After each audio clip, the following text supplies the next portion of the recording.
Okay, let's go ahead and get the fuzzy top of the head this time. And we'll start combining these things together. Get the side of the face. And then I don't think we'll need to get the back. I think we'll be able to do that on image once we get to the mask. So we'll get there eventually. So taking a look over these channels again. Let's do the red and the green. No, we did the red and the green. Let's try, you know what, let me show you what happens if you apply the same image to itself a couple of times, because we can just increase the contrast here between them a bunch of times. So we'll come over to image and we will go to calculations. I always want to go to image adjustments calculations, but I don't think it's ever been there. It's just a weird quirk. So, oh, it's already doing it for us. We'll go with red and red. That'll work great. So we'll do red and red. And so it's the same image being applied to itself. So we're probably going to want to offset this a little bit, and I'm going to use add with, well, actually that might just work. See, whoops. So since it's itself, we'll get like this let me just set that to 0. We'll get this high contrast, right? And we're losing data, it's just blowing out. But if we start going to the negative, then we'll have a different application. Maybe in here? What do you think? Negative 30. You know what? This might be good. Right in here. 200-ish. Yeah. Because I'm looking, this is getting pretty close to white. Even though this is gray, we'll be able to drop that down. Since I'm only paying attention to the little fuzzy top of the head, well, we might be able to get the tip of the ear too while we're in here, the ear tips. Let's see how that goes.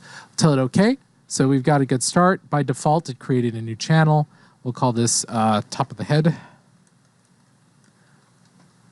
And we'll come in, we'll level this thing like there's no tomorrow. So I'm just going to pull the gray point over. And you can see that immediately it's bringing stuff in. I'm going to lighten up a little bit. No, I'm going to leave it. I don't want to lose that. So I'm going to do this in a couple of passes again since it's destructive edits. Yeah, I'm going to do this in a couple of passes. Tell it OK. And then I'm going to go to image adjustment levels. Oops, image adjustment levels. That's Control L on the keyboard. Command L if you're on a Mac. I'm just going to hit Control L. If you're on a Mac, congratulations. Those things are wickedly expensive.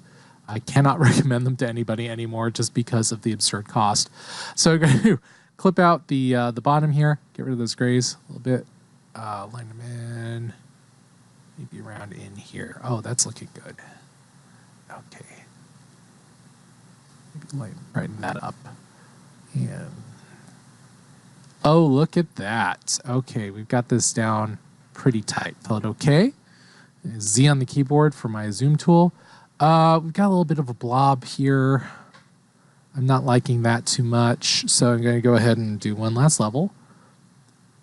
And let's go crazy. What happens if I just click in here with my white point? It destroys everything. So Control Z to undo that.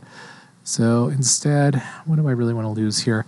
Probably just a bit of the tip. It's getting a little crunchy. I'm not liking that too much. There we go. We'll make the hair a little transparent. Remember, as it goes into black, as it goes from white to gray to black, it fades away. Rather than white to black where you just see the white and then it goes in. Going to Control Z real quick to toggle back and forth. Don't like the crunchiness, but I do like the tightness.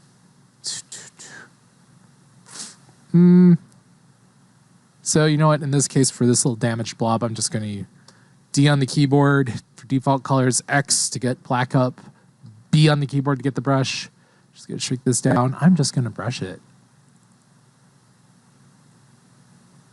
We'll see how that works. And if it looks bad, we'll go in and adjust it some more. Because it's just like that one little area, I think. This is in the hair. How will I know for sure? I'll turn on the RGB and take a look. Yeah, we're cutting into the hair, so it'll be fine. In fact, it's a little crispy over here, so I could even open that up and it wouldn't be too damaging. Now there's some color bleed. Just bring that in a little bit. All right. Now keep in mind, I know that we're going to be lowering this a lot. I think we lost too much. We're lowering this a lot, so it's okay if it's a little crispy in there. If it's got those kind of jaggedy edges, because when we lower the resolution down, we won't be able to see it. you have to be so much more careful if you're going to be doing this on a larger print, or if you're not sure if your client's going to be doing it on a larger print. Sometimes you have to just aim for gold.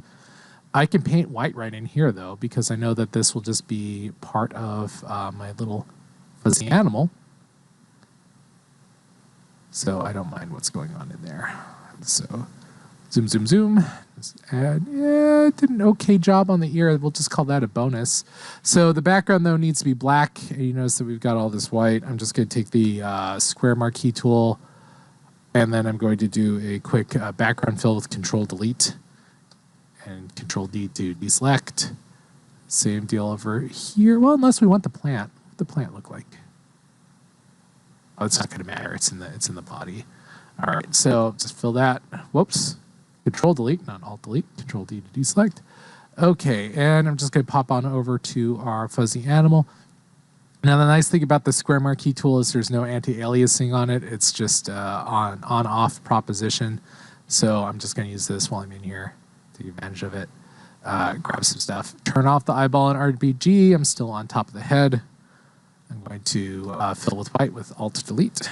Control deselect. So I've got another chunk. And so this is top of the head with some body. That's fine. Head with some body. All right, so now we've got the top of the head with some body, and we've got the chin. How do we combine these things together? Well, you guessed it. We're going to go back to image calculations.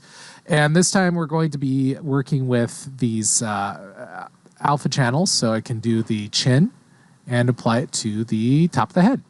And then you notice that I want to use add, but now the offset's really noticeable what it's doing. You can see how gray it is. As we drag it over, it makes it darker, darker. As we drag it up, it makes it brighter and brighter to the point of white. But what we really want is no offset.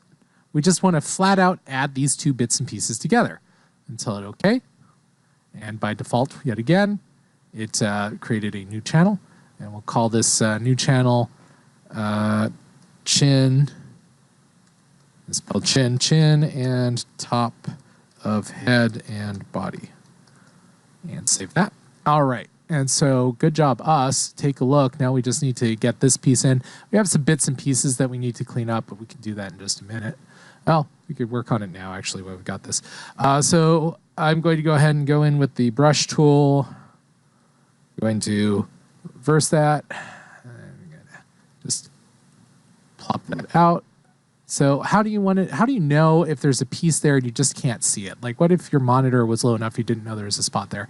Control clicking can give you a bit of an outline. Oh, it missed it, but it will grab the white.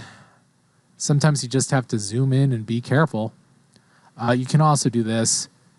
Control L and then just real quick push it all the way over. I didn't even notice that. There's a spot over there, spot over there, spot over there.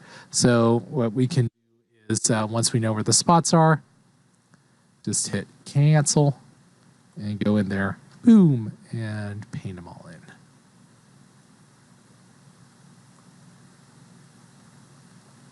We can repeat that process. There are some other ways, and we'll work with those too in a little bit. All right, but right now, let's go ahead and start focusing.